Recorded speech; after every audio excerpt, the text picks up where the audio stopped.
morning stars, love expanded, infinite, come to earth, a hero's journey, finding what has always been,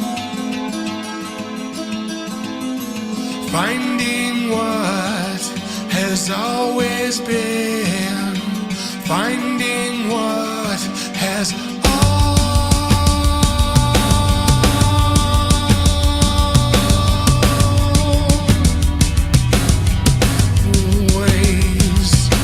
been.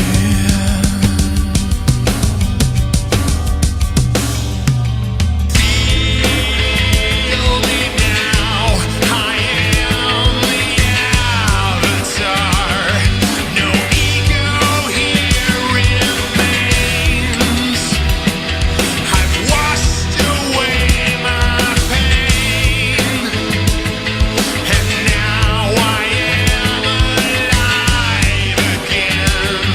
My power is insane, ineffably contained.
Welcome, everyone.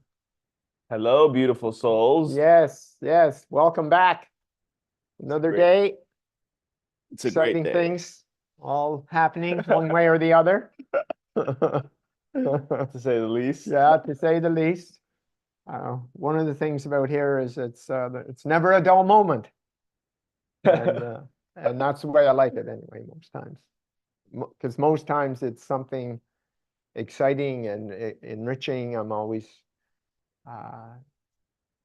spending time in nature or like all of those kind of things. So it's pretty awesome, actually.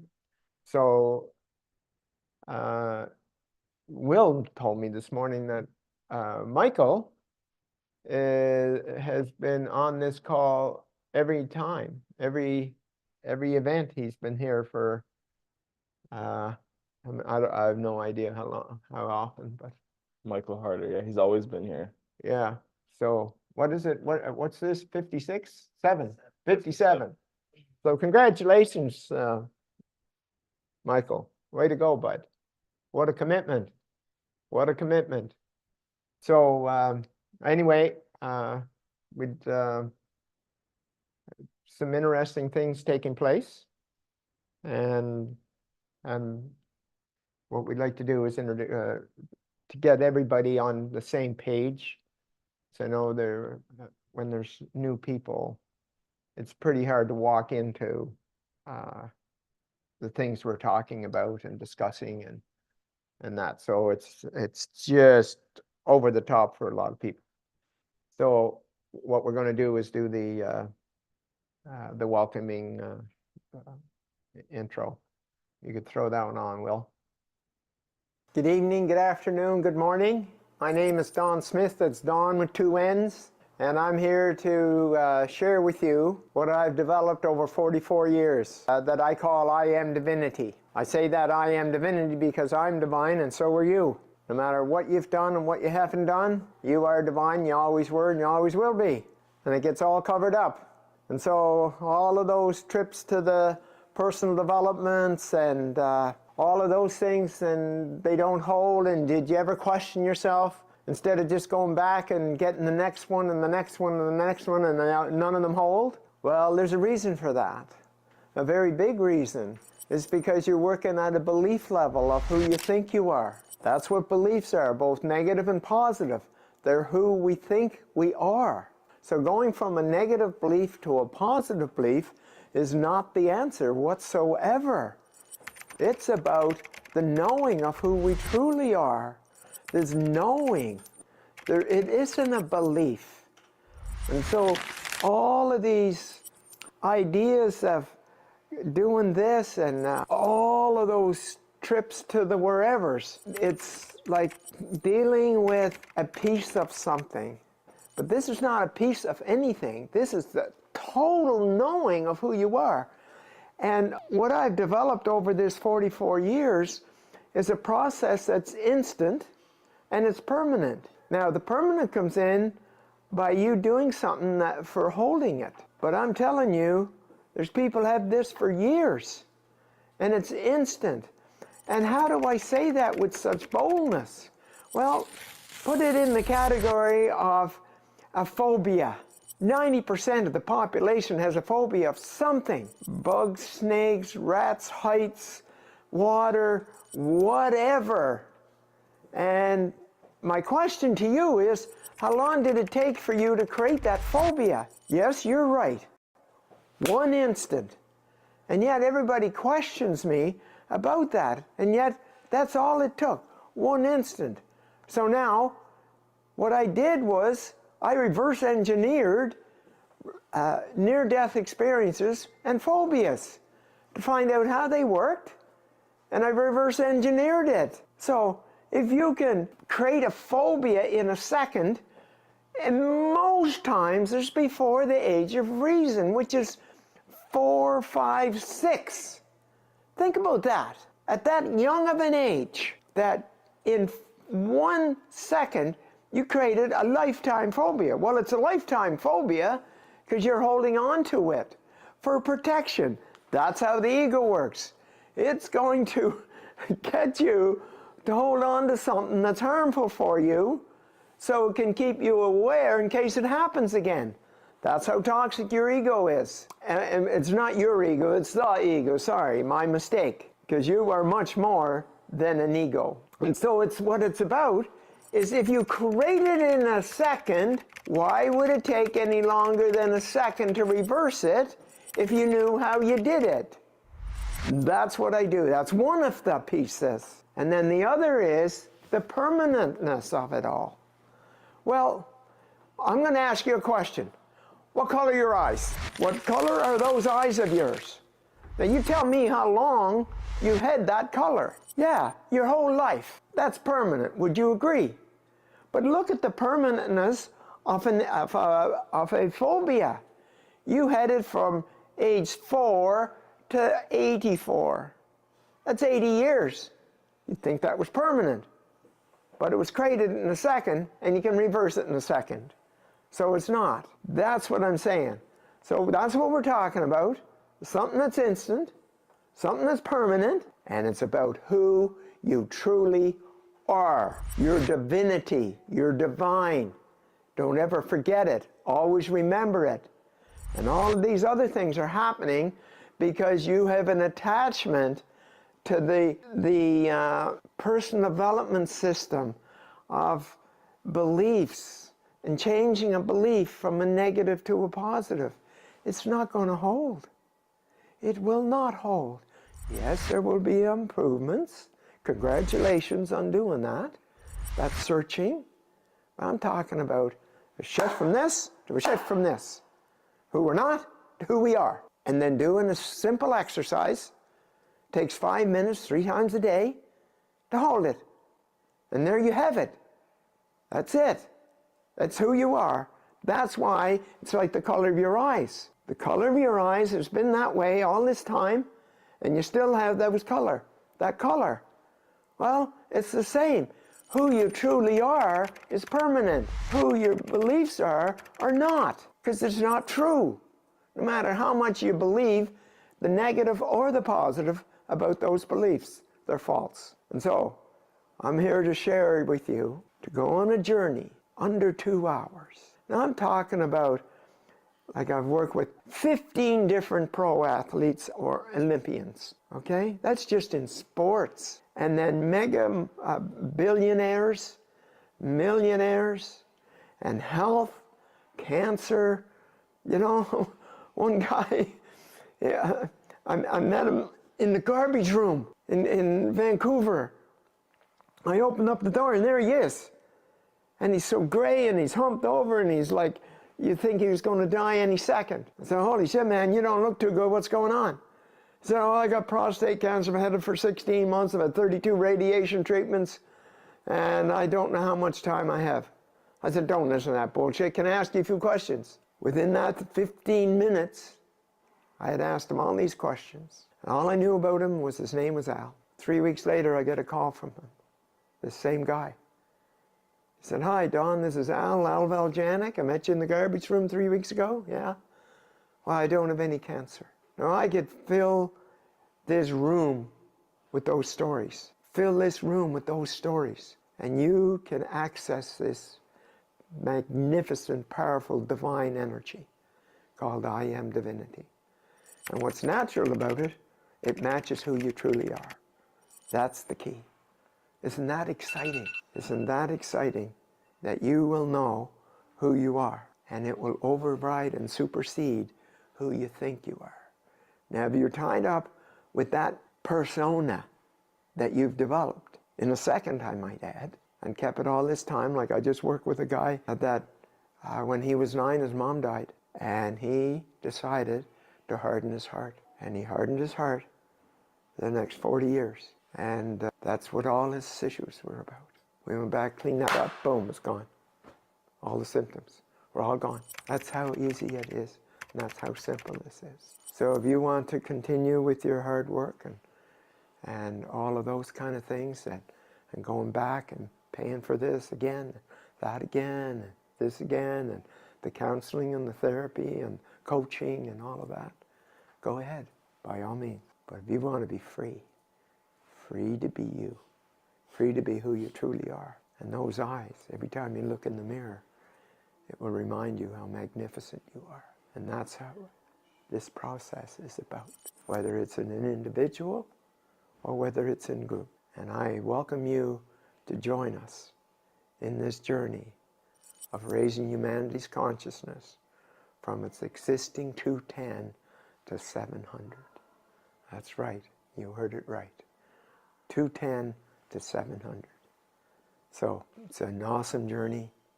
We're looking for 100 that are willing to go to 700 to raise humanity's consciousness. So I welcome you, and I'll see you on our journey.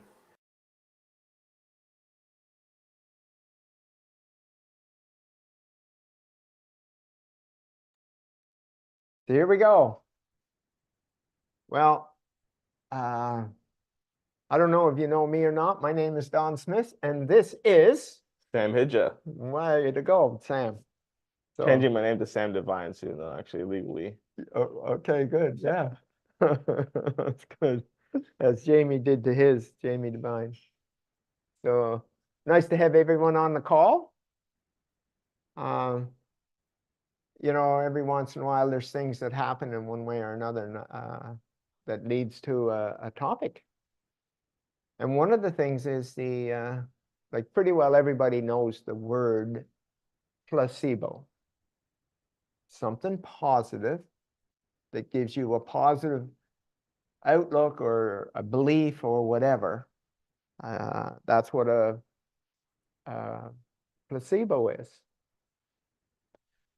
Well, a nocebo is the opposite.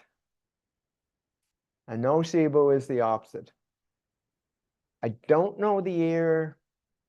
I know it was like, 2012 or like somewhere in that vicinity, or even 2010. And it was somebody that my wife Rosie knew. And it was the 20th of December. And he went to the doctor, and the doctor said, you have 2 weeks to live. That's nocebo. That's nocebo. You have 2 weeks to live with cancer. I can't remember the exact what it was, like whatever. He said, get your things in order. You may not even last to Christmas Day. And this was the 20th, I believe, or 18th of December. So anyway,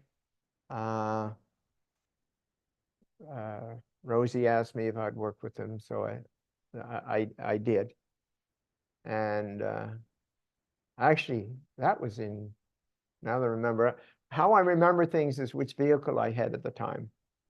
That's how I remember. I had an SL55 and Mercedes. And so that would have been like 2008, somewhere in there. And he came to see me. I took him through the process. And let me see, when was it? It was 3 years later. He's still fine. And they told him, like, get your things in order. 8, 10, 12, 2 weeks. And it's that bad. And so it's the power, especially the power from people that have power. Like, a doctor or a president or, whatever, say things. And they're saying them from their knowledge and understanding. And, I mean, this has happened numerous times for me. People hear about me, and they've already been given the nocebo by the doctor. You have this much time, and get your things in order. And yeah, they believe it. And remember that there's two systems here. There's the system of negative beliefs and positive beliefs. So how many would have still be alive if they were told by the doctor, listen, find some, like, change your, like, whatever, like, really, you still have a chance, like, start eating different, like, whatever those are. But no, it's like many times. And I've been on the other end of the scale with people having cancer. Like, I lost my wife and daughter within 15 months of each other, both of cancer. Rosie, breast cancer, Shelley, ovarian cancer. Rosie, my wife, and Shelley, my daughter. And but I will say something that I found out for many, but definitely through the intimacy of my wife and my daughter. And so my wife, she had 4 children, and she one of them, the youngest, he actually, I was beside him when she said the conversation. His name was Harvey. Said, okay, Harvey, you have to do something with your life. Either go back to university, because he had graduated, go to university or travel. You decide, but you're not hanging around doing nothing. And so he decided to travel. And he had an addiction that he didn't want to do anything about. And he ended up, Rosie got the news that he had died in Laos of a drug overdose. I think there was 5 or 6 in that whole family. Any of you think that money is the answer? Their grandfather was the richest man in Canada. So if you think money is your solution, yeah, no. What it does, it just masks things. It masks. So you get to use money to oh, this will fix this problem. This will fix this. Let's just do that. And yeah, so so many people are, it's crazy how they're driven for money, and yet the money is doesn't solve the underlying issues at all, actually. It may pay for a course you're going to take, but that's the extent of it. And so once again, it's like just throwing money at it. And so when Rosie told Harvey that, just, you're going to have to do something with your life, decide. And he decided to travel, and he ended up dying of a drug overdose in Laos. And I believe there was 6 in that family that died prematurely, like before 33. Before 33. He was 23, I think. 22, 23. And his brother was in AA at the age of 12. Like, and we're talking about the richest family in Canada. So if you're chasing money, you might want to listen to those words, thinking that money is the answer. Okay? So, does that make sense to you? Makes total sense. Makes total sense. Right. Yeah. I mean, I remember just being, hitting like the top 1% of every company, and then I thought that making more money was going to solve my issues. And then I get there and it's like, oh wow, like actually got worse. Panic attacks, suicidal thoughts, all these things. Mm-hmm. And it's like I wanted to end it. And so it's like I know for a fact that that's 100% true. Yeah, totally. Yeah. Guaranteed. Like it. Janice says you can cry on a yacht. And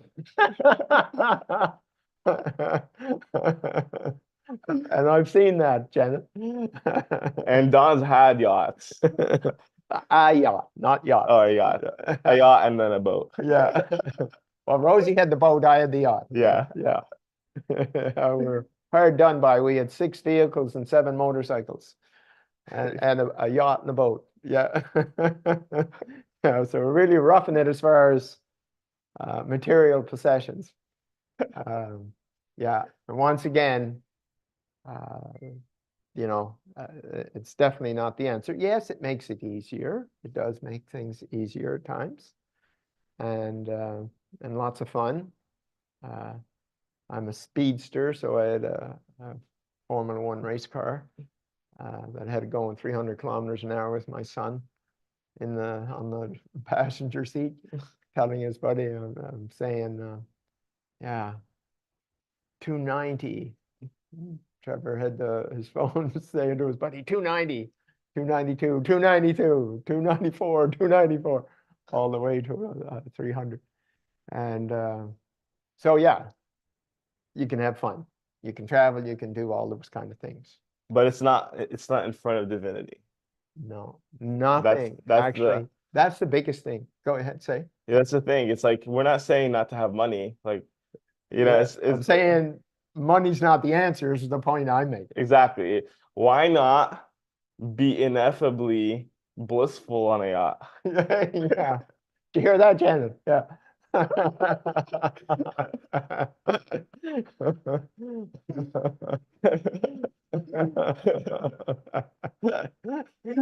With your whole divinity family, just Yeah, you're not having to pop champagne because you're you're gonna go already cry that high. night. You're high on life, high on divinity.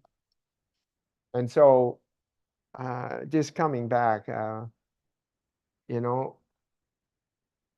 the way that people see life and they get caught up in things like thinking money is going to be the answer. And I've seen people give up their divinity for money. Like it's one of the biggest traps, one of the biggest traps, actually, giving up the money, not giving up the money, giving up you know, finding ways to have more money and walking away from not taking the time. Like imagine, okay, 10 minutes 3 times a day. Like that's 30 minutes. 30 minutes. You know, could you do that? Yeah, 100%. Sometimes I'm in the bathroom for longer, so Yeah, right. you know, like And so when it's tough in that, that's because the ego is working on you, on your weaknesses. And I know we're skipping back and forth and all over the place. Heard complaining for longer. Yeah, exactly. Exactly, yeah. And but the discipline it takes, and then being able to see the results, that's another thing that people have difficulty with. It's like this and this and this happened, but they didn't even notice that it happened. Lots of times it was me asking the questions and say, yeah, like what happened down in the last 2 weeks? Because my process is like, if a one-on-one, I take the person through the process today, 2 weeks later, approximately 10 to 18 days, depending on how they're doing, do phase 2. And then 2 weeks to 3 weeks later, do phase 3. And I just get them to, you know, keep track of the changes and write them out and do this divine focus, you know. And I do try to get them to do 20 minutes, but most times I settle for 10. And here's an example, like, you know, go out in nature, like just go for a walk. And this one guy said, he was in the corporate world. Oh yeah, you know, I don't have time, you know, like, well, can you be in nature for 10 minutes, man? Can you be in nature for 10 minutes? No, like it's just so hard to get 10 minutes. I said, okay, let's do this. You got 2 options. Go buy yourself a plant, put it in your office, okay? And have it watch your plant. And the other thing is, go for a crap for 10 minutes. Okay, go sit on the throne for 10 minutes. Okay, no one's going to knock on the throne, the door to say your 10 minutes is up. Like, find that 10 minutes. And it's so difficult because the ego makes it difficult. Ego makes it difficult for you to be in your light, especially starting off. And there's some that can just hold it and just go, shh. And that's awesome to watch that. It's just so smooth and easy, and yeah, yeah, and of course kids, but there's we can make 1,000 reasons. But one of the things is, if my kids get up at 7, hey, maybe I could get up at 6:30. You know, like there is, the only excuses are the ego excuses. That's the only excuses. Yeah. So anyway, coming back to the guy that had the cancer and was given, like, 8-10 days to live, and took the process. The last time I had talked to him, it was a year and a half. No trace of cancer. No trace of cancer, gone. So be cautious about the nocebo. That's what I was saying. Be cautious. Who's telling you that? And know that that's a belief system. That's a belief system. Okay? Your knowing is so much higher than a belief. It's immeasurable, actually, in comparison. The difference between a belief, either negative or positive, because the negative one is the nocebo and the positive one is the placebo. Okay, and then way, way, way above that is the knowing, and that's our divine focus. That's our divine focus. In 10 minutes, well, I spend 2 to 3 hours before I entertain connecting with the world. Yeah. And yeah, it's just me and the divine. And with what I shared yesterday, I thought, okay, well, I'll share this today. All right, I'm ready.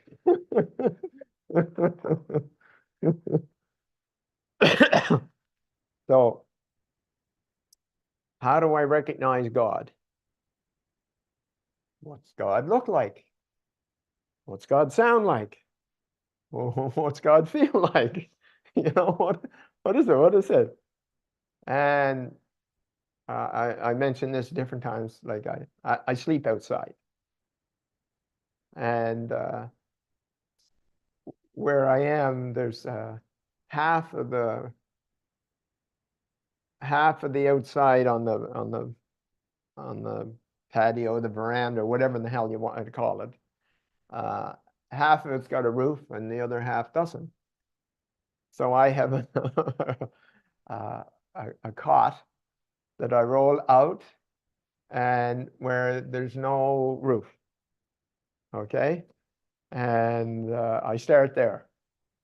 And then if it happens to rain, I just get up in the middle of the night and roll it out. I'll roll it underneath the roof part, but I stay outside. And so anyway, that's where I was doing this when I was, how do I recognize God? And I'm thinking, what about air? What about that fly? How did it get to be able to fly? Like, or how about that flock of birds? There was 50 of them, and they went. How'd they all do that all in unison? How is that possible? To just. What about the air on your skin? Where'd that come from? Huh? Or, oh my God, look at the stars. Look at those stars. Oh, wonder who created that. Wonder who created those. Or the full moon. Or the sky itself. Or a cloud.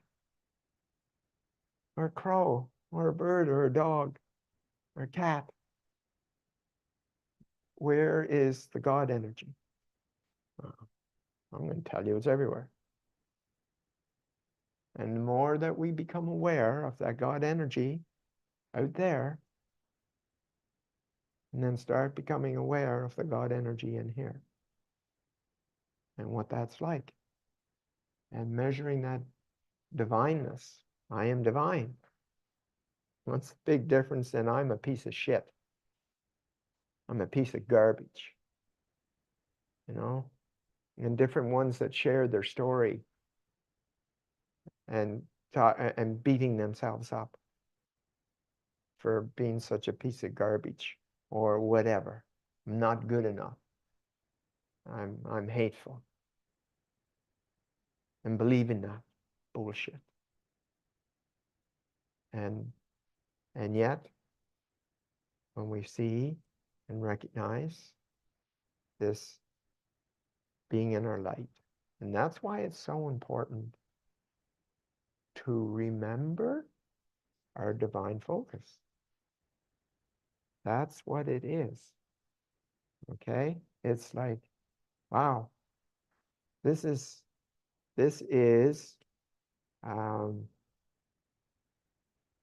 who I truly am. This is it. This is who I truly am. What is this in? We got that. Huh? He's putting it in there. Okay. Okay.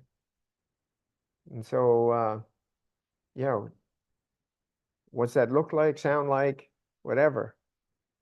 And that's who we are. And imagine, getting to the level of, God's out there to God's in here or God's everywhere. Like how did all of this get created? How did that happen? And if that's the case, then how powerful are we? How powerful are we? And then the opposite of that is phobias. People having multiple phobias. Do you know anyone that has a phobia, or do you ever have a phobia? I wouldn't say I had a phobia. I had some fears. Oh, okay. Maybe you could share a fear. Probably We'll have a listen to this. Probably fear of heights. No. Not probably. I had a fear of heights. Oh, you had a fear of heights. Well, I had a fear of most things. Oh, you had a fear of most things. Yeah, but they weren't phobias. I wouldn't say it was like afraid of dying. Like it wasn't deathly afraid. Oh, you weren't deathly afraid. Yeah. Oh, interesting. So what's that level like? I'd say like 1 to 10. Like where does the phobia start? Well, I would say probably like, where does the phobia start? Yeah, like okay, so it's a fear, right? Yeah, so I think the fear is probably listen to this? 2 to 3. What? 2 to 3. 2 to 3. So 2 to 3 is out of 10. I'm sorry? The fear level would probably be the 2 to 3. 2 to 3. Yeah. And then what do you do? What do you mean? Well, what do you do if it's a 2 or 3? You're afraid of heights or Close my heart. Oh no, well, yeah, no, you're getting ahead. I'm talking about you're in it. Yeah. What happens? I try to keep myself safe. Oh, from what? From the thing, Everybody external. Listening? What? The external fear. The external fear. What do you need to be safe from? I'm not understanding the question. Oh.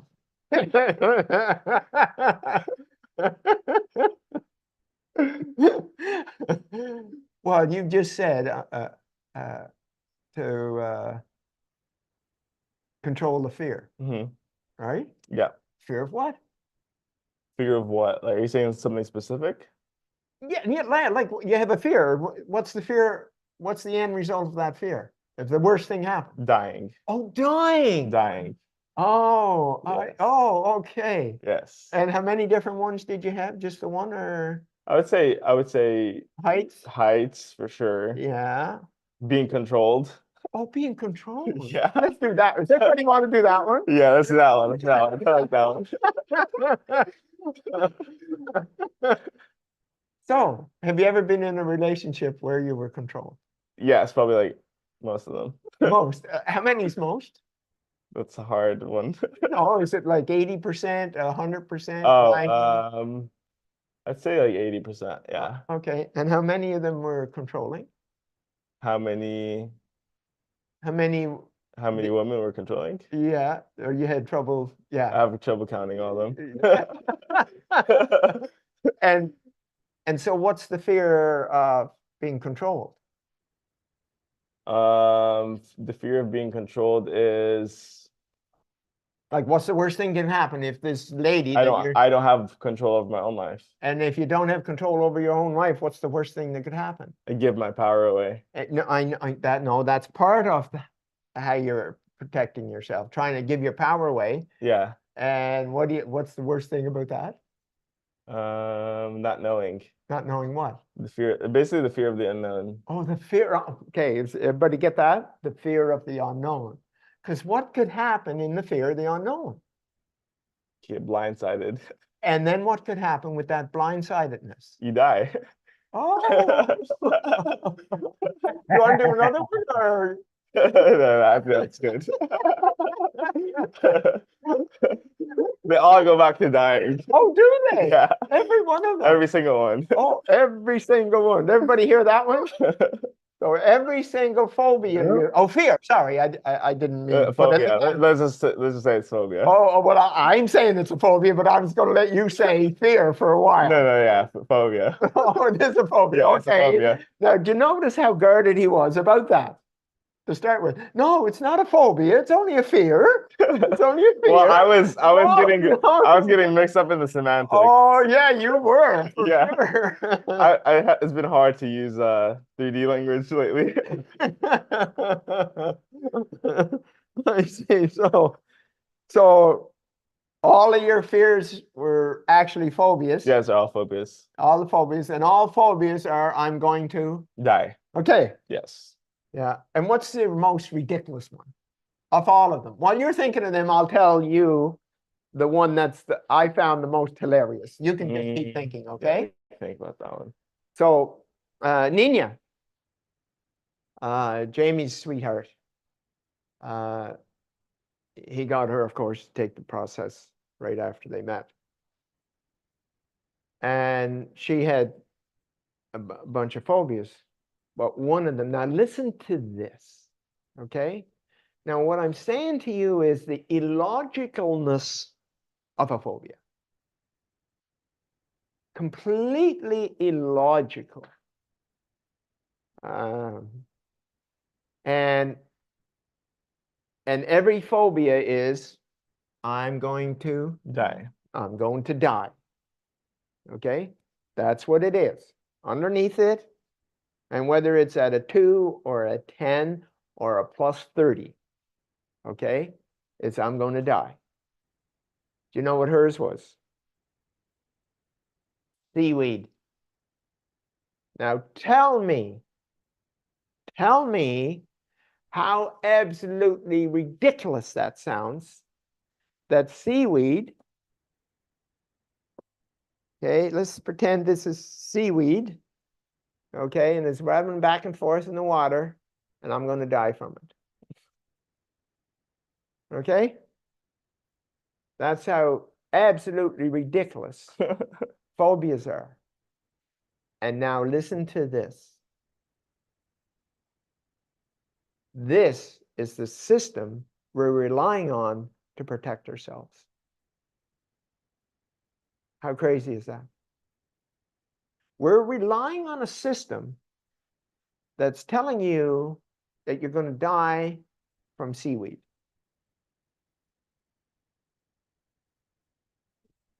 Okay? Now, yes, heights and snakes and whatever. But I'll tell you a story, you know, like the story of Nikki and I, my sweetheart. She lived up in the wilderness, and I mentioned this one before. And I'm saying this one because if we did the phobia piece, I'm pretty sure at least one of us, if not both of us, wouldn't be here right now. And she lived up way the hell up in the northern tip of British Columbia in the wilderness. And she had a little 16-foot runabout. And we went, it was a season of the salmon. And there was a creek and a waterfall. And that's where all the bears hung out. Yeah, grizzly bears. You know those big brown ones? Yeah, those. And so different times we would walk up the stream to the waterfall. Only this time she said, let's go through that old growth forest there, because they like big, massive trees. And so that's what we're doing. We're going through there. And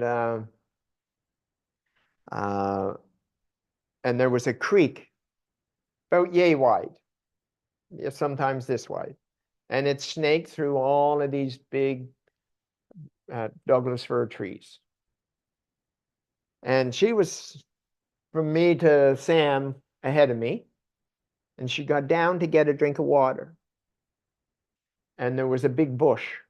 It was about this high. It was like this. And while she was drinking, all of a sudden we heard a snort. On the other side of that bush was an 800-pound grizzly bear. The both of us simultaneously just calmly started backing up, just breathing nice and quiet, not a fear at all. Backed up. Finally, the bear stood up, turned around its head, looked at us, snorted, and walked the other way. Now, do you know how that happened? Zero fear for either one of us. Okay? So the opposite of being terrified of seaweed. Did you get that? Like, we would have been dead if the bear had a sniffed the adrenaline of fear. We wouldn't have made it. One of us for sure. Okay? So when you think about how illogical it is to trust in a system that you're going to die from seaweed. And I use that one because it's so ridiculously ridiculous. Okay? But there's one lady out of New York. And she had 285,000 followers buying her cosmetic, whatever cosmetic stuff she had. Okay? And I was working with her and her husband. And she's on my website, actually. And when we got to this whole phobia thing, I unpacked it and was like, okay. And she said, oh my God, I've got I've got 100 phobias. And she started listing them all. 100 phobias. How crazy is that? 100 phobias. Like, where could you go? See, now the other thing you need to remember is, listen, just because it's just fear of snakes, phobia of snakes, or phobia of heights, or phobia of butterflies, you know, there's no logic. There is no logic to this. Tell me how logical it is that seaweed going like this in the water could kill you, that you could die from it. Okay?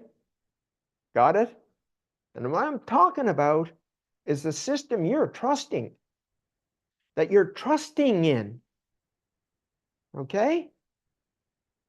And now the ego's got you convinced to hold on to that system that doesn't work. That's totally illogical. And you're believing that and trusting in that. Instead of, now that's the not good enough, not worthy, not loved, okay? Not safe, all of those. That's that system. And you're trusting in it. What do you think of that? Anybody, would you like to comment? Pretty insane. Okay? The thing that's telling you you have a phobia is the one that you're trusting to get you keep you safe. Yeah. Did you hear what he just said? Could you say that again? So the system that created the phobia is the one that you're trusting to keep you safe. Yeah. The one that keeps reminding you you're going to die from whatever. Whatever. And if you have one, all I'm telling you is you are trusting in that system, whether it's one or the lady, I forget her name now. Jamie remembers those kind of things. 100. One or 100, it's a system. Okay? So now what I want you to do is think about, for those of you that have had the experience of being in your light, experiencing something that you would have been terrified of previous. Have you got one of those, Sam? Sure. Yeah. I Like mean, since you got into the divinity, okay, have you experienced something that would have been phobic?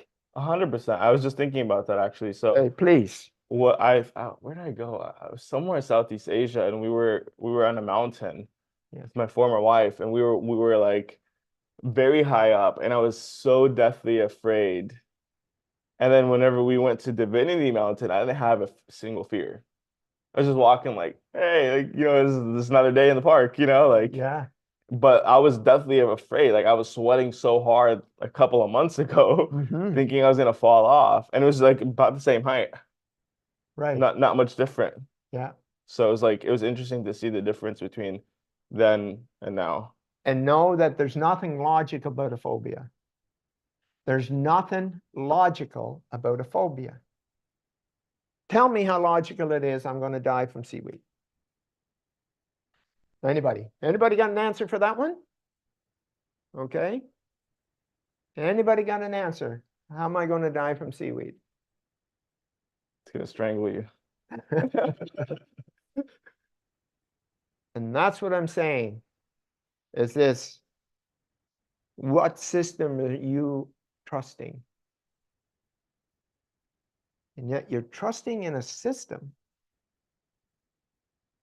that is, well, tell me how effective that system was to keep you safe. It was, if anything, it was the thing that would have made me fall and die. Oh, interesting. How does that work, Sam? Well, like there's no logical explanation as to why you're gonna fall and die. It's like then you get to where you're at, and then it's like okay, now your whole nervous system shuts down, Yes. and you just like now you're literally focusing on the fear that you're trying to avoid, Yeah. And rather than frozen. just frozen and like oh like I don't know what to do, like my legs are not Yeah, working, my don't knees know what to buckle. do. So now the decision making is totally off the chart. Okay. Rather than just like being here and now and just knowing that hey I'm like everything's fine like I'm Yeah. good like it kind of reminds me of like what you were talking about the boulder jumping. Oh, Like if you had a phobia of any kind of whatever and you froze mid-air trying to do a boulder like jump on a boulder you would have like slipped or something and hurt yourself. yeah. So that's kind of what comes up. It's like it's the thing that actually creates the phobia and then also is I mean yeah like Well, on the boulder jogging, the beautiful thing about the boulder jogging is this: you cannot think. There is no thought. You don't have time to think. If you think, you're going too slow and you will fall. And it's incredibly hazardous. Okay? Okay, you can fall at any, like, and everybody's saying, are you crazy? What are you doing? And yet my grandson, Gretzky, who is now 12, he can out jog me on boulder jogging wow. at 12 because he's, you know.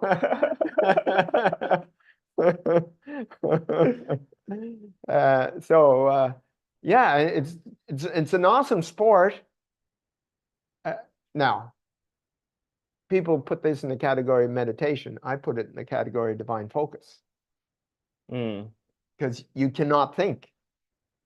And isn't that what meditation is like, being in the moment, those kind of things. It depends on how people describe it. And for me, it's like, yeah, like, when I was in Cabo San Lucas, and I would go around the pier all the way around and back, and I would do that 5 times. And never once have a thought. Never once have a thought. Not one thought. How does that work? And yet this phobia of seaweed, that's what creates that. It's like, oh my God, I'm going to die. I'm going to die from this seaweed. So I'm bringing this to the forefront. And here's where the difficulty is. It's unfortunate that the people that you may have shared this with, they're in I'm going to die. And so they find a reason or excuse not to do the process. And it's their system that's trying to keep them, but it's the ego that's terrified of dying. And that's why it comes up with these absolutely ridiculous excuses as to why not to take this.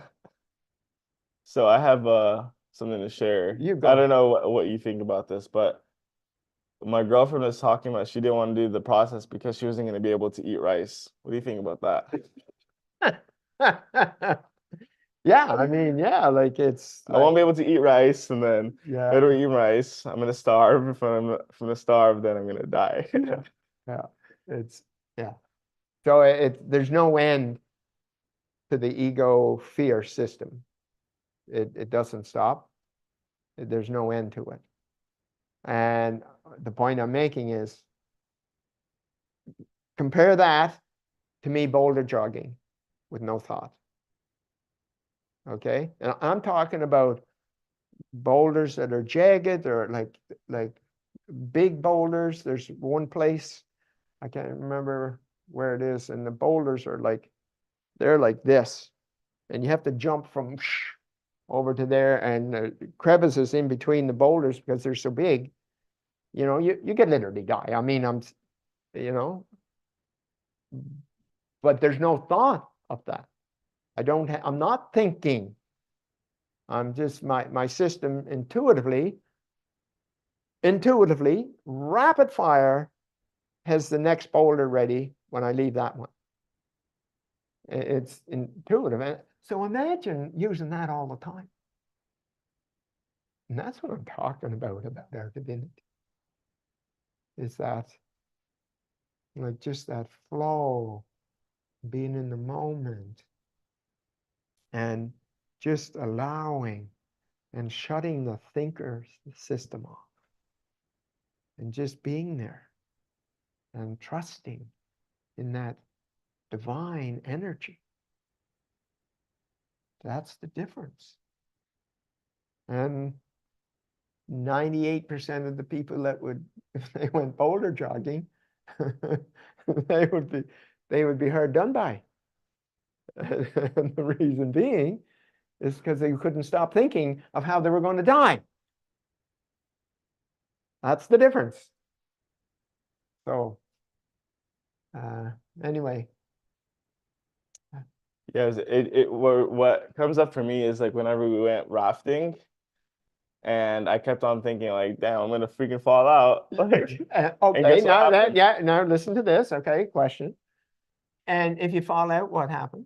I'm gonna drown. Oh. Or hit a rock, and I did. And no, wait, no. If you hit a rock, and then what's going to happen if you hit a rock? I'll either be paralyzed or die. Oh, okay. And you're trying to decide which one's better. Yeah. Would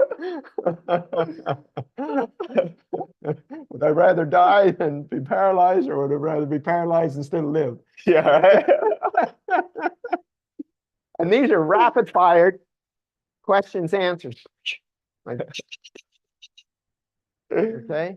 Yeah, it's crazy. It's such a big difference now just being in my divinity. Like everything just flows. Everything. Like whether it's conversations, getting work done, like just like if I need to make a decision in that moment, it's already done. Like I don't have to think about it. Yeah, And I used to be a huge overthinker, like right. crazy overthinking, like planning for like weeks and like having to have control of everything. And now I'm like perfectly okay with the unknown and not having control of anything because Now, just out of curiosity, yeah, you said for sure. something, Hey, I'm open. Yeah, I know. This is fun. Uh, it's like trying to be in control, Yeah, and that's the issue you had with all your women. 100%.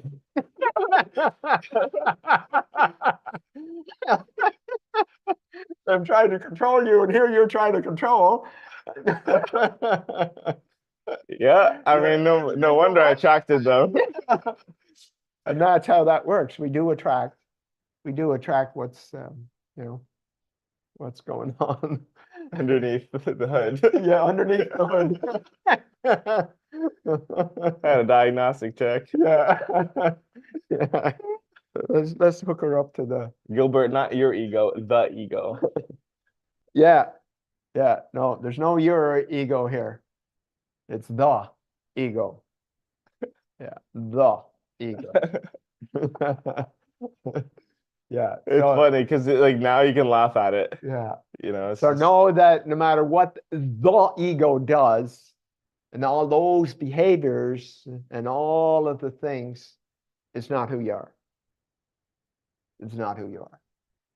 It's not. Yeah.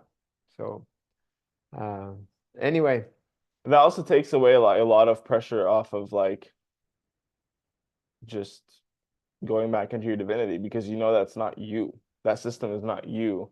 So which system? You got to be the clear. ego system is not Okay. you. Yeah. So there's no attachment there. Right. You can the true you is light. And so it's like when you can recognize that, it's like, okay, I can come right back in, even if I'm here for a moment, come right back into my light. So No problem. let's do a little experiment here. Want each of you now to think of either a fear or a phobic response to something. Just go there for a sec, just for a sec. I feel like I have one now. Now just leave that over on the left-hand side there. Just leave it over there. And notice that system, what it was like. Trying to protect yourself, all of that, the rapid fire, what could happen, all of that. Now go to one of your most amazing divinity states where you did something. How did I do that? Go to that.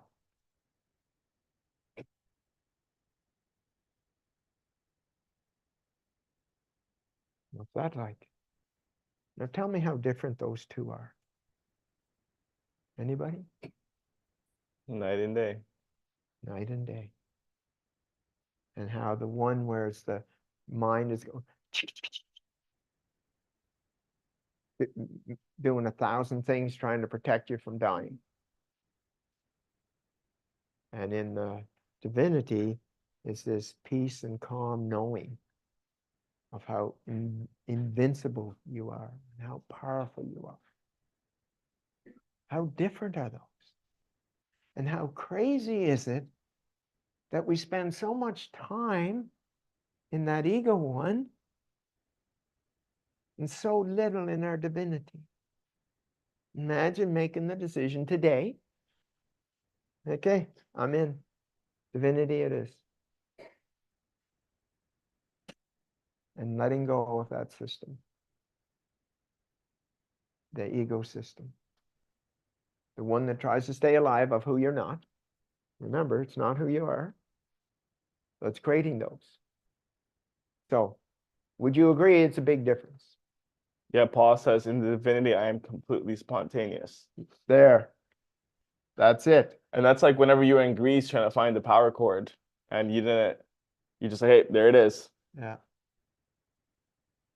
Yeah. And then Gilbert says, very different. Super heavy and nasty versus light and a tingling piece. There you go, Gilbert. Okay. And that, what Paul said, completely spontaneous. That's what I'm talking about in the boulder jogging. There is no thought. There is no thought. Completely spontaneous.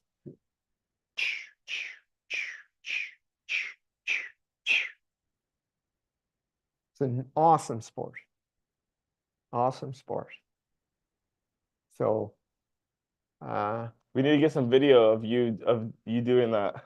I do have videos. Oh, because we're creating an intro for the podcast. Right. So And what was crazy when we were in Dubai, security guards chased me. They wouldn't let me boulder jog in Dubai, and it's one of the most beautiful, like everything is made up, like it's all made, man-made, and these boulders were the perfect boulders, and they wouldn't let me boulder jog. Yeah. Janet, that's exactly what it is. She said my presentation on the weekend was created through Divinity. Didn't stress or practice like I used to. Way to go, Janet. Way to go, girl. That's it. That's the difference. So the reason I'm bringing this up so much is like, okay, if you're going to put building blocks, how about all these building blocks of how powerful our divinity is, how simple it is, how easy it is, how stressless it is, and then over here, how anxiety, panicked, rushed, all of those, how different they are. Paul says divinity equals trust. Yeah. Trust in the divine. And a knowing. There's that, it's the knowing. It's not a belief. It's a knowing. Big difference. So, quite the difference. And so it'd be interesting for those of you that might be around boulder jogging, a pier, and it is a little tricky right now. Will we be doing the process on the 7th? No, 22nd. Jamie does his thing on the 7th. No, I thought we said that. So there's for the new people on the 7th, and then the former people on the 22nd. We'll talk to Jamie. Yeah, yeah. And we'll let you guys know. Yeah. Today's what, the 5th? We'll give you a solid answer tomorrow. Sure. It's done?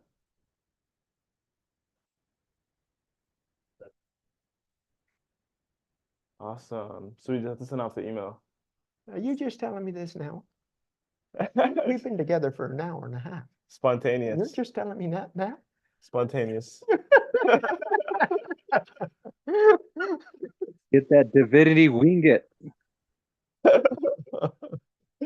So Will just let me know that our developer for the affiliate partner program is finally finished. So we're ready to launch. We'll be sending off all the emails, and tomorrow. Well, Jamie will be here later, and we'll. Yeah, we'll probably meet up later and just get all that figured out. Yeah. So Jamie's coming back into town tonight. Oh wow, it's 11:11. Perfect timing. What a coincidence. Coincidence. Yeah. So yeah, we'll have some awesome news for you tomorrow. We'll confirm the 7th and then also the partner program. So make sure to be on. And if you have any questions or anything like that, just we'll be able to answer it all and get everything rolling. It's about time. Yeah. Yeah, for sure. So once again, when you think about coming back to that nocebo and placebo, and how many illnesses and diseases are created from that program, I would say somewhere in the vicinity of 99.9. That's how many. That's how many. And I think you're just being generous with the 0.1%. Yeah. Just for 1/10. yeah, the 1/10%. Yeah.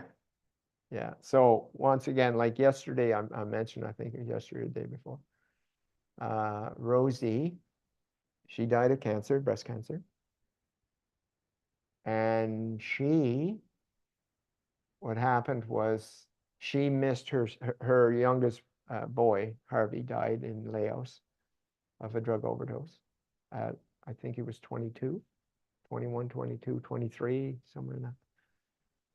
And she missed him so much that she decided to leave to be with her son on the other side. So rather than seeing how much she still had of having a son and 2 daughters on this side, and me, and all of her friends, it was like, no, I want to be with my son. And that's how she created breast cancer. Why she created breast cancer? Because remember, she's listening to the seaweed. Even though she did the process, she didn't do it to the degree, and I can't force people, nor do I don't. And so that's how she figured out how to be with Harvey. She missed him so much, rather than letting go of the loss and the grief and the sadness and all of that. And so remember, there's no logic to that system. There's no logic. There's no making sense out of it. There isn't. Okay? And I'm talking about all of these, whether it's cancer or MS or like whatever, there's something going on inside that's got this turmoil, and most times, well, almost exclusively, that where it is in your body and what it is in your body tells the story of what's going on in how you see you and your world. That's what it is, wherever it is. And that's what I start. I ask questions. I start knowing that it's like, it's in my spine, or it's in my brain, or it's in my whatever. Well, there's a reason for that. There's something going on. And so that's the point I'm making here about these illnesses and where they get started. And they start from that ego, as ridiculous as it is, being terrified of seaweed. Okay? That's the system that's created the cancer, or the MS, or the whatever, over something that you are having difficulty with in your world. That's how that works. And so by shifting into our divinity and being in our light, then that's how these illnesses and injuries and diseases leave. And I've shared them. I've shared, like the lady that had the bulge. She had a bulge on the side of her, on the side of her stomach wall, about this size. That's how she described it. It's like right here. And it was 2 hours and 20 minutes that I worked with her. And she had a ton of symptoms, ton of them. And I said, when we were finished, I said, Janessa, did you notice anything different? She said, oh my God, it's gone. I said, what's gone, Janessa? That bulge I had in my stomach when I came here this morning, it's gone. Size of the fist. Sheesh. How amazing is that? Okay, like if you look at the one of creating it, is a sense of powerlessness and hopelessness and being guided by the seaweed programming. And her divinity, that's how powerful she was. She got rid of it in 2 hours and 20 minutes. Actually, I will rephrase that. I don't know for sure. I had no proof of this, but I believe it was gone soon as we went with that. It just burst like a boil. I don't have any way of proving that other than what I believe happened. And once again, she was the lady that had spent more time in the hospital in the last year than out. So more than half of 365 days in the hospital. And the next year, she went 1 day for tests. Like, how's that? Do you think there's something intellectual or emotional or something that created those symptoms? And how many of those happen? Okay.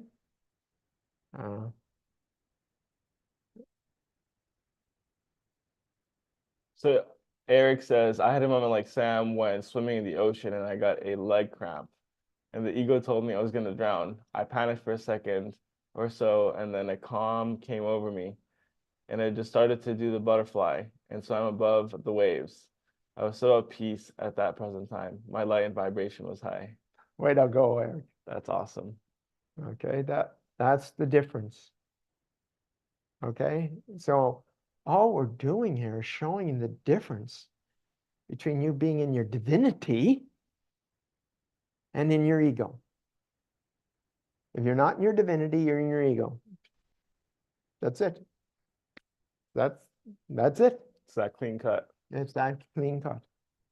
Either this clear, sharp knowing and just holding that vibration, or how's that going to work? Oh my God, you know, and you're thinking years ahead, planning and all of those things, all of those things, and the system's going just like the seaweed. It's in this panic, and just because you're not panicking because the seaweed's not in front of you doesn't mean it's not panicking. It's just lowered it from a 10 to a 3 or a 2 or a 4, but it's there. Mm-hmm. And then you go to your doctor, and the doctor says, you have this. This is how serious it is. We either have to cut it out, or you have to, you know, you only have this much time to live, so we have to do something quickly, or whatever. But remember, it came from you terrified of seaweed. Like, I remember we were in the, my wife and I, my first wife, we were in the Empire State Building, and there's one level you go to. I can't remember the floors now. 104, and then the other one's 120 or something. Don't quote me on that. I'm just trying to remember. And so she came up to the first level, and there was walls out there, you know, like you could walk all the way around, lots of room. And I said, okay, well, let's go up to the next one. I want to go up to the top. No, I'm not going. I'm not going. I said, well, okay, you just wait here. I'm going. No, you're not going to leave me alone. Okay, which is it going to be? Because I'm going up. Are you coming with me? Or are you going to find a spot over there where you're quiet or whatever? So she came with me. And at the top, it's pure glass. You come out of the elevator and all you can see is glass. But all you can see is New York. Okay. And she and just hyperventilating and all of this. And she's standing on like the solid ground. Like not solid ground, but solid. It's just that there's nothing to block her from seeing everything. And so there's that crazy phobia. And that's the one that creates all of these illusions of everything in your world, that creates physical symptoms, mental symptoms, emotional symptoms, spiritual symptoms. It's the driver. So now it's like, okay, which operating system am I going to have? Most of you are on a computer or some technology. I'll guarantee you have some technology either in your hand or in your vehicle or your house or your office. You have technology. Am I correct? Would that be fair to say? 100%. Okay. And we're trusting in a system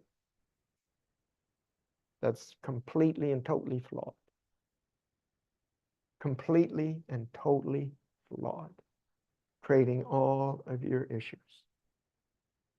I have a beautiful lady that had multiple phobias,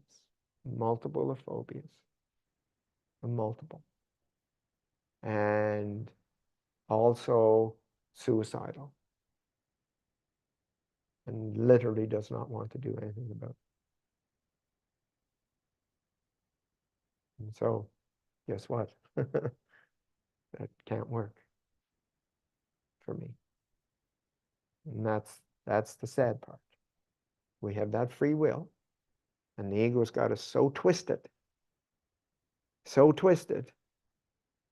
to think the very opposite of what it is that's going on.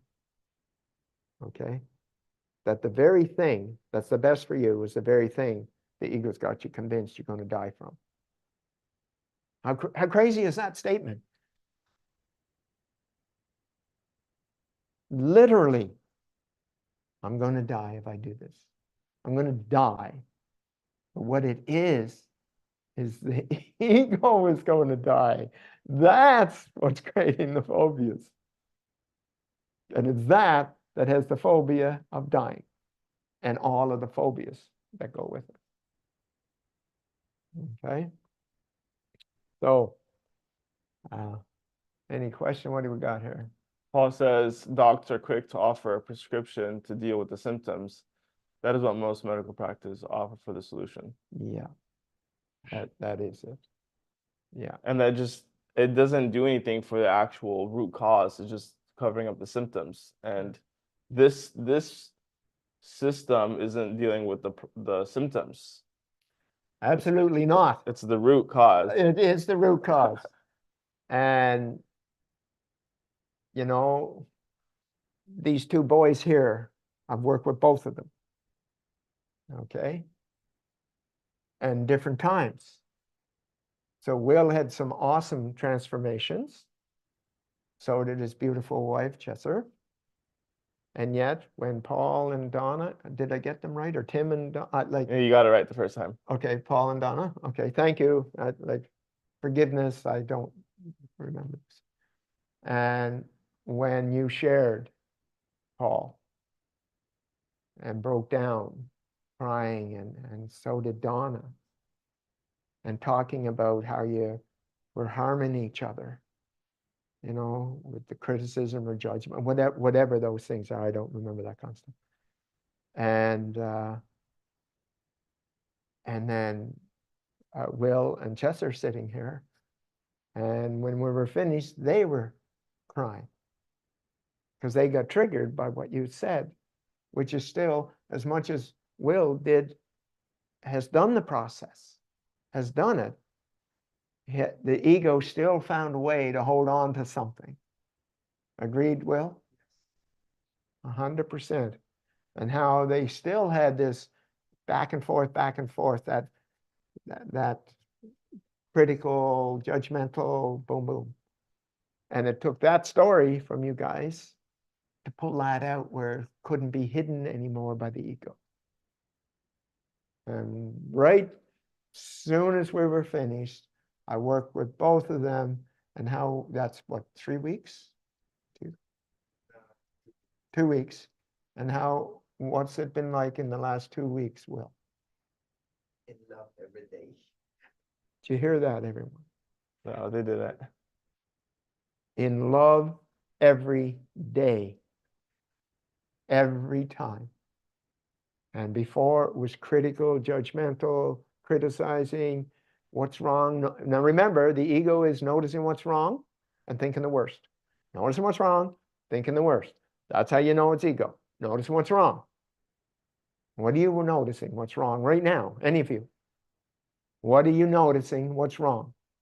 Whether it's the tone of my voice, or going too long, or not long enough, or whatever. It's like noticing what's wrong.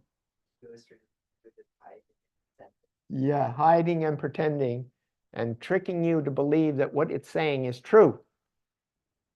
Whereas your divinity is solid. It's rock solid, it's immovable, and it's ineffable. And it's all powerful. Now I'm telling you, what we talked about yesterday, about the death and the dying and overcoming death and dying, what we're doing is overcoming the ego, because there's no death and dying. There is no death and dying when we are in our divinity. And the higher we go in recognizing the thickness and the depth and the power and the strength and the toweringness of our divinity, the more that we are becoming invincible. We already have the invincibility. It's just that we are allowing the ego to interfere with that invincibility. So we're not getting something. You're not getting something. You're not receiving something from me or anyone. What you're doing is accessing what's already there. Did you get that? What? Post it. Right. Okay. And so that's what we're talking about here, of being in your light. Once again, Rosie picked breast cancer to die. Now I'm telling you, I'll tell you exactly what happened. We were in bed in the morning, and she was going on the train to the States, somewhere in the States, for these treatments. And I just turned to her, this is 5 in the morning. Rosie, I'm not sure if you're aware of it or not, but you've already made a decision to die. Let me know if you're interested in doing something different about that. And I get up. Then I was driving her to the train station. And she said, "You're right, Don. Will you help me?" That was her first sign of surrender. But I found out not too far in that she just said that to please me. It had nothing to do with what she really wanted to do. Okay? So that's my wife, Rosie. 3 months later, my daughter, Shelley. And she had ovarian cancer. And her husband was a narcissist. You know, you hear Jamie talking about him being a seriously powerful narcissist. Well, so is Shelley's husband. And that base, like it's ovarian. It's like the birth of something. And she couldn't let it go. And so she chose the traditional model, the medical, rather than mine, to people please her narcissistic husband. And she ended up dying. But I'll tell you a little story about that. She was 3 months in bed for 3 months. Now, she lived out in the country, so on Prince Edward Island. And she was, for 3 months, the only thing she did was she got out of bed, went to the bathroom, and got back into bed. She did that for 3 months. 3 solid months. And I had talked to her about her ovarian cancer and whatever, but she She was so caught up in pleasing her husband that would work. Anyway, so rather than causing this constant conflict, I just backed off and let her make her decision. Anyway, one day she decided to let me work with her. So I took her through the process of what I knew at the time. And that day, now keeping in mind, for 3 months she was in bed. She got up out of bed. She went into the living room and cleaned the living room, and then walked down to the shore, which was about 1/4 mile, and back. The next day, she got up and she cleaned the kitchen and the dining room and cleaned out the fridge, and then went to town with her husband, and then come back and we went for a walk together. Now, how is that possible? Like, how are those so dramatically differently possible? Now, I know she could have survived, and so could have Rosie. But we have to leave people with their choices. And unfortunately, I lost both loved ones within 15 months. So, and watching them make crazy, toxic decisions, crazy, toxic, death-defying decisions. But, you know, I can't interfere. I can't. I will bump up against. I will bump up against. But that's as much as I do. That's the extent of it. Yeah. Yeah. You decide. You decide. Tell me what your decision is. So, anyway, there we have it. What would you summarize? What's that word? So you're saying, what would you summarize is the phobia / the ego that the doctors are operating under? It's just the ego. What would, I think what would, like, is there a phobia that they're operating under, that the doctors are operating under? well, that's all individual. Like, we're talking about the person that has something. There's a phobic thing going on, and of course the doctors are, you know, they're either wanting to be the greatest doctor in the world or whatever. It's like the great I am. And lots of times I've worked with doctors. I worked with Dr. Carmody, and he had 5 symptoms. And he was a doctor of internal medicine. He had 5 symptoms. And I took him through the process. And within 2 days, they were all gone. I don't know how many people he sent me. 40, 50, 60. Just kept sending me people with all these symptoms. This is a doctor of internal medicine. And once he got his cleaned up, you know, I don't know exactly what it was. I wouldn't say if I did, but that's what I'm talking about. That the whole system right now.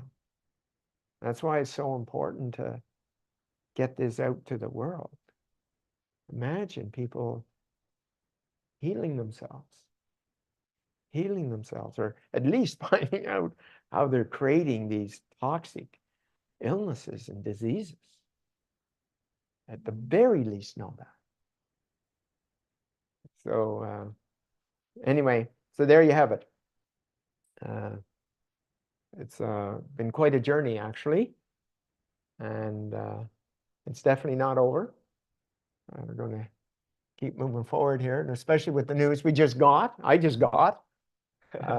Yeah, we're excited. Yeah. Today was a great topic, very insightful. I'm sure everyone got a lot out of it.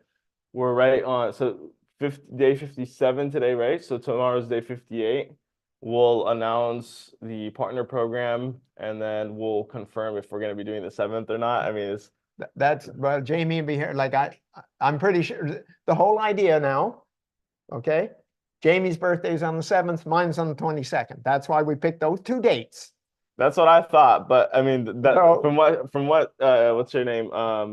Tiffany said yesterday, she was saying that, oh, the 7th is for new people and then the 22nd is for former people. But we'll figure out. Yeah. Spontaneous. Whatever it is, and we'll mark it on the concrete wall to remember it after this. But anyway, I'm not into memorization, and I just remember birth date. Okay, 22nd for Dawn. Done. Okay, I got that. That's so funny. And 7th for Jamie. So anyway, so it's been a pleasure. I'm really pleased to hear such interest that you have over this, and we trust that with that interest, that you will bring so many people in to have your transformation. Because know this, in the amount of time that we have been here today, I could have transformed 100 people. Okay, it's so it's like, you know, I just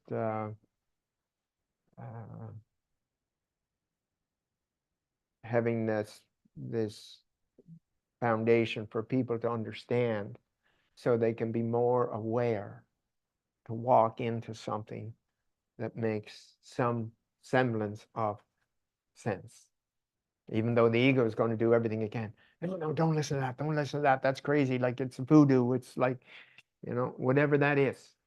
And it will go on and on and on, like the seaweed, telling you how you're going to die by doing it.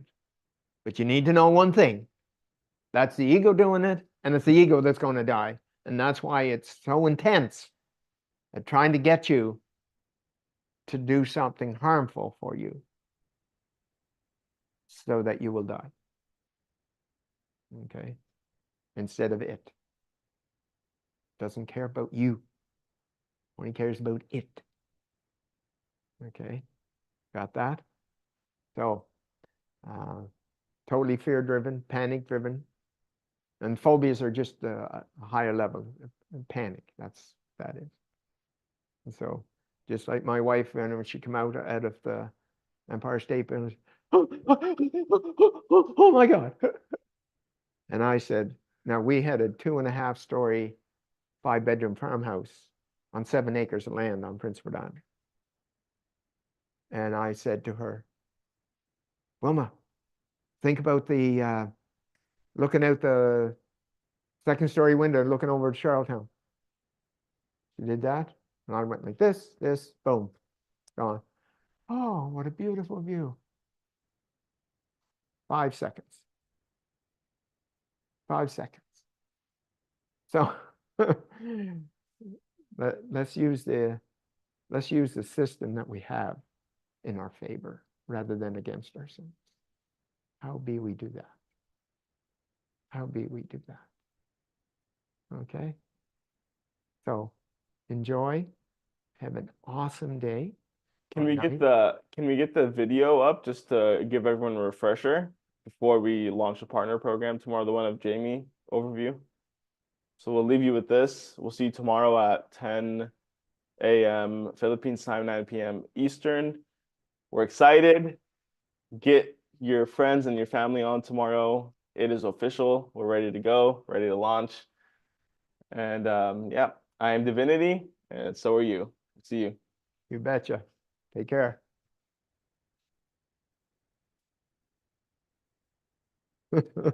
Fun day today?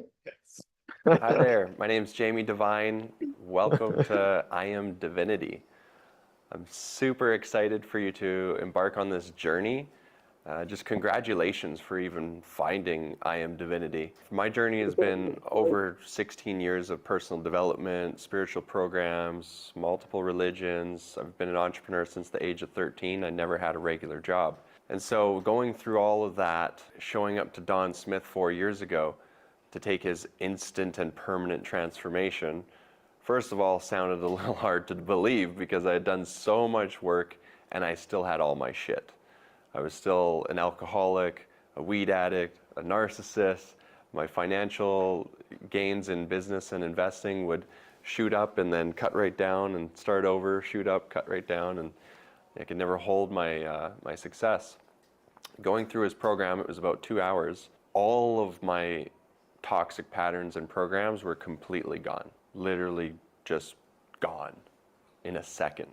And I can't even describe how liberating that moment was for me. But right after that, I told Don, I said, I don't want to do any of the business that I'm currently doing. I woke up to my purpose for coming to the planet when Don told me his vision of raising humanity's consciousness to the level of 700 on the scale, enlightenment, which was the cause of all causes. The level of consciousness is the cause of all of our individual and collective problems on the planet. And so to finally have that solution, experiencing that solution for myself, I just wanted to tell everyone and anyone that would listen. And of course, with all my entrepreneur background and my skills in marketing, I made an agreement with Don so that I could just, literally my job would be to hold my light and share my light with others and bring them to the process and actually get compensated for it. And so I'm super excited to announce that we've now created this entire system for you too.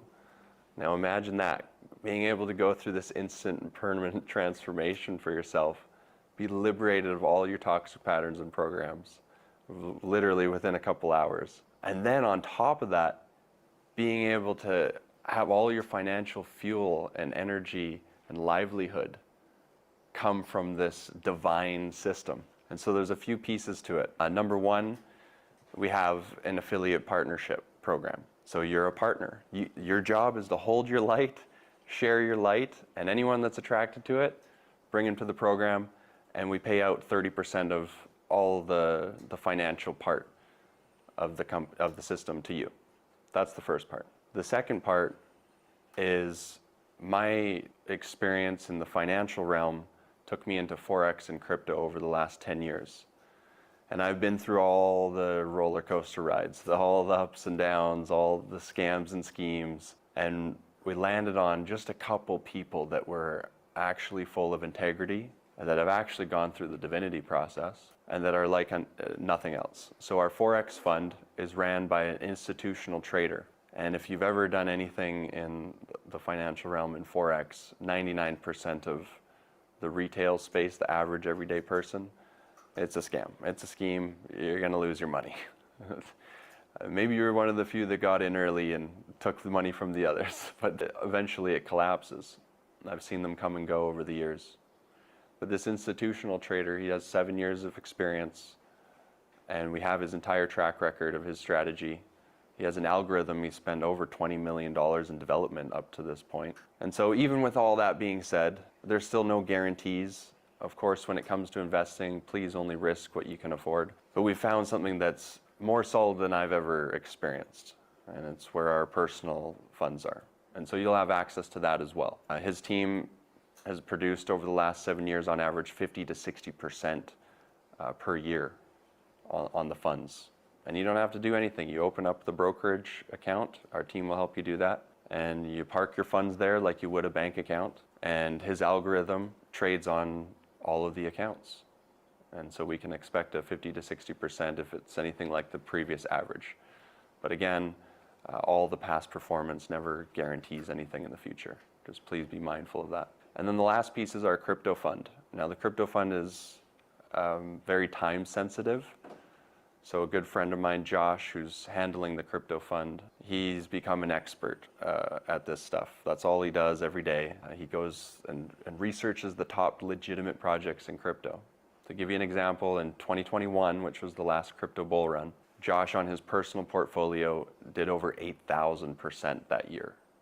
8,600 to be exact. And so this was a kid that was 21 at the time and had his life savings in crypto and became a millionaire over that year of investing. And so just this last year, Josh told me, hey, I'm going to do what I did last bull run, but I'm going to open it to a few friends and family. I said, Josh, no problem. I trust you. I sent him the funds for myself, and then I said, Josh, I want to open this up to our entire community. He said, well, I don't know if legally that's a little tough. I said, don't worry, I'll work on that. And we created Divine Markets, which is a legal entity to be able to facilitate this, both the Forex fund and the crypto fund. And so we overcame that, and Josh is exclusively handling all the crypto for our community. And his target for the next year is 1,000%, about a 10x on the funds. And again, there's absolutely no guarantees. Please only risk what you can afford to risk. And so that's it. That's the overview. It's pretty simple. You got the affiliate partnership program, which again is just going to share the financial part with you so that you can actually create a network and an income for yourself while holding your light and sharing your light. Which, by the way, going through this process, we wouldn't be able to pay you to not tell people about it, because you're just going to be radiating and people are going to be attracted to you. And so we just wanted to create a system where we're all partners in this to reach that goal of 114 superheroes of light that are holding this and shifting humanity's consciousness. And so I welcome you to be a part of that vision and mission and part of our team. And I'm excited for you to go through your process. By the way, all of this financial part is only exclusively available to those of you that have gone through the process and committed to that. So it's not going to be available to anyone else. So what a bonus, what a reward for accessing your light and holding it, that you get access to an institutional trading fund that you wouldn't be able to get access to unless you had $250,000 and you're an accredited investor and all those things that the institutions look for. So we created a bridge for you on that. And the crypto fund, unless you know someone like Josh, and even if you did, it's not cheap or easy to get involved with those things. But we've made it easy for those of you that go through this process. It's a $500 minimum on the Forex fund, $500 minimum on the crypto fund. So that's it. I'm excited for you, and we'll see you on the other side.